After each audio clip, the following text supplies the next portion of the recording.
J'ai toujours voulu comprendre l'avenir et pour comprendre l'avenir, j'ai toujours eu besoin de connaître le passé. Et rien n'est plus important que de savoir ce qu'on sera capable encore de transmettre de génération en génération. Est-ce qu'on transmettra des choses qu'on a apprises dans le passé? Est-ce qu'on transmettra par la famille, par l'école, par le travail, par les nouvelles technologies? Imagine une société où rien ne se transmet, c'est la barbarie absolue.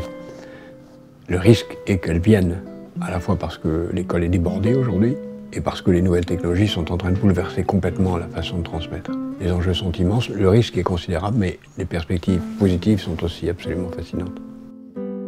Ça, c'est un objet qui me touche particulièrement, c'est une copie faite à Angkor, le buste du très célèbre roi qui a fait Angkor, fabriqué Angkor, construit Angkor, l'équivalent de Louis XIV dans cette civilisation qui s'appelle Jabhai-Rahman VII.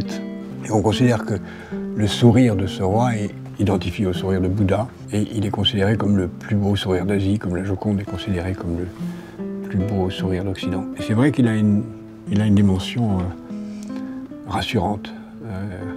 Quand il m'arrive parfois de m'énerver, je le regarde et je me sens mieux. Vous savez ce que c'est? Vous avez une idée de ce que c'est, ça? Alors ça, c'est un instrument qui m'est très cher parce qu'il est très beau, parce que c'est un instrument à cordes d'Asie. L'archet est fait de crin de cheval. C'est un instrument très sophistiqué, dont il n'existe plus beaucoup d'exemplaires, qui était fait en Afghanistan.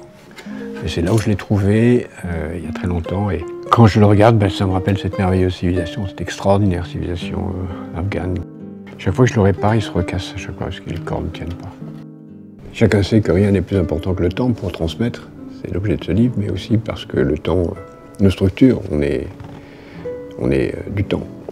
Et puis le temps, c'est un objet absolument incroyable, puisqu'il n'y a pas de début. À supposer qu'il y ait un début du temps, qu'est-ce qui serait avant le temps? On ne peut pas savoir. Okay. Une discussion infinie de philosophes sur cette question.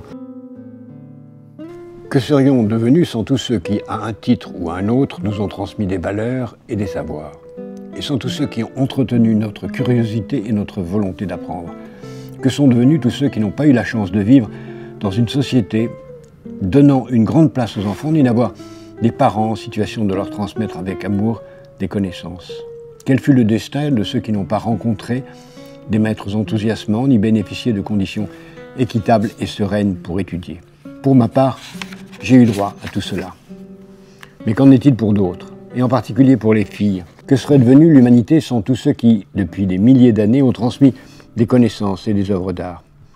Que serions-nous devenus s'y avaient disparu la Bible, les Upanishads, les œuvres de Platon et d'Aristote, les mathématiques d'Al-Khwarizmi, la poésie de Villon et de Rumi, la musique de Bach, de Mozart, les chants indiens, comme ont disparu l'essentiel des cultures que nous nommons sommairement préhistoriques ou archaïques, telles par exemple la culture mazdéenne, en particulier les sublimes gathas, dont on ne sait presque rien malgré leur rôle fondateur dans la construction des civilisations eurasiatiques. Enfin, que serions-nous si les paysans et les artisans n'avaient pas réussi à transmettre de génération en génération les techniques de la jachère, de la fabrication du bronze, du fer, du verre et tant d'autres?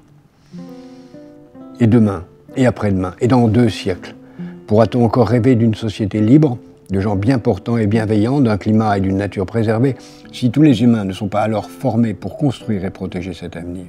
Les femmes auront-elles un jour, après tant de millénaires d'oppression, autant de moyens de se former qu'en ont aujourd'hui les garçons des classes supérieures de leur propre société?